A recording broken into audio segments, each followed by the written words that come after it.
Halo semuanya, sebelumnya, jadi ini adalah hasil video revisi atau kedua saya mengenai tugas retorika ya gitu, seperti yang sebelumnya udah dinilai sama Mbak Meisha ini ya gitu. Jadi check it out. Terima kasih. Assalamualaikum warahmatullahi wabarakatuh. Selamat pagi semuanya.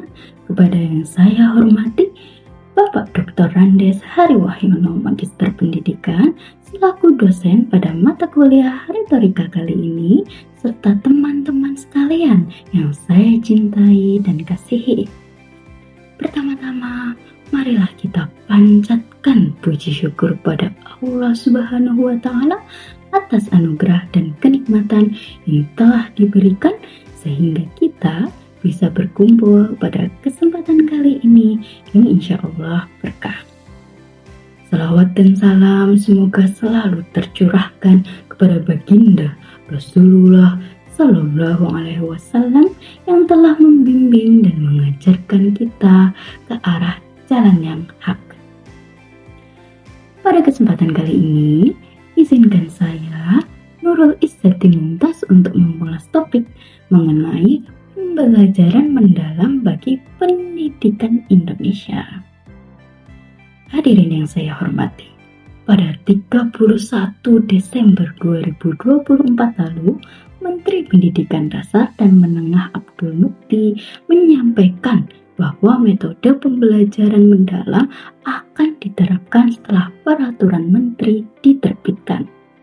Hingga akhirnya Kementerian Pendidikan Dasar dan Menengah atau Kemendikdasmen meluncurkan Permendikdasmen nomor 13 tahun 2025 yang mengatur perubahan dari Permendikbudristek nomor 12 tahun 2024 terkait kurikulum pada PAUD, pendidikan dasar dan menengah. Hal ini kemudian menegaskan metode penerapan pembelajaran baru yang dapat digunakan pada kurikulum 2013 ataupun kurikulum merdeka di sekolah Indonesia pada era sekarang. Nah, sebelumnya Rob Randall, seorang pakar pendidikan dari Australia, membahas mengenai perbedaan antara pembelajaran permukaan atau surface learning dan pembelajaran mendalam atau deep learning.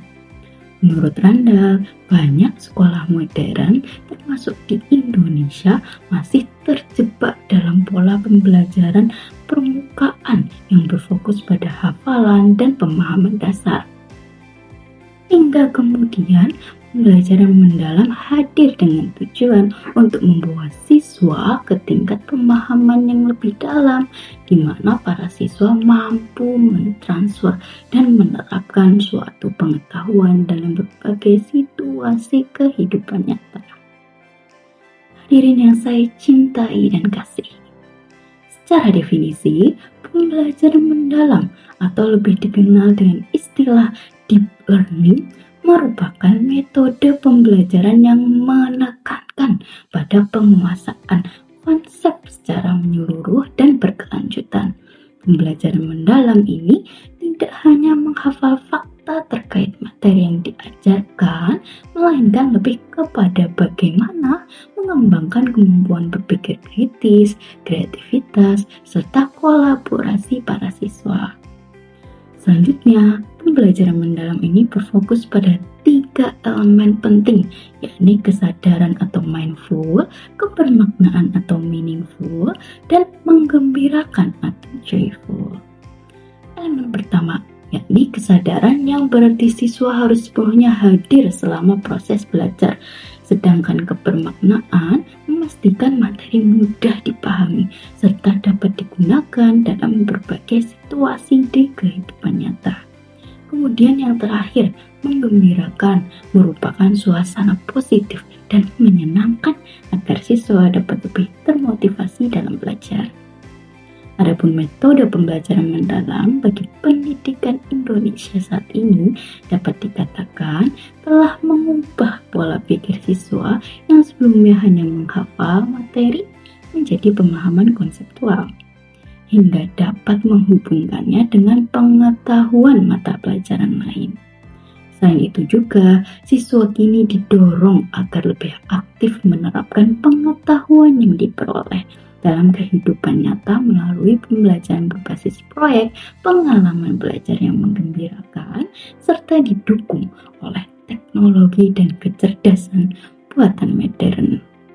Sampai nantinya, siswa siap menghadapi perubahan dunia di masa depan sebagai generasi muda yang cerdas, kritis, dan inovatif.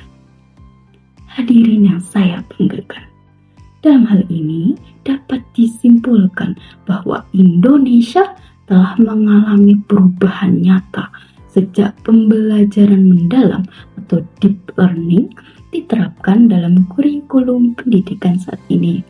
Walaupun masih banyak tantangan dalam implementasinya, pembelajaran mendalam secara keseluruhan merupakan inovasi baru jika dibandingkan dengan metode sebelumnya yang lebih berpusat pada guru. Dan dengan adanya perubahan ini, diharapkan pendidikan di Indonesia dapat terus berkembang menjadi lebih baik dan berhasil mencetak generasi muda yang siap menghadapi perubahan dunia serta menjadi pemimpin masa depan bangsa. Hadirin yang saya hormati, demikian yang bisa saya sampaikan. Terima kasih atas perhatiannya. Apabila ada ucapan saya yang kurang berkenan, mohon dimaafkan. Wabillahi taufiq wal hidayah. Wassalamualaikum warahmatullahi wabarakatuh.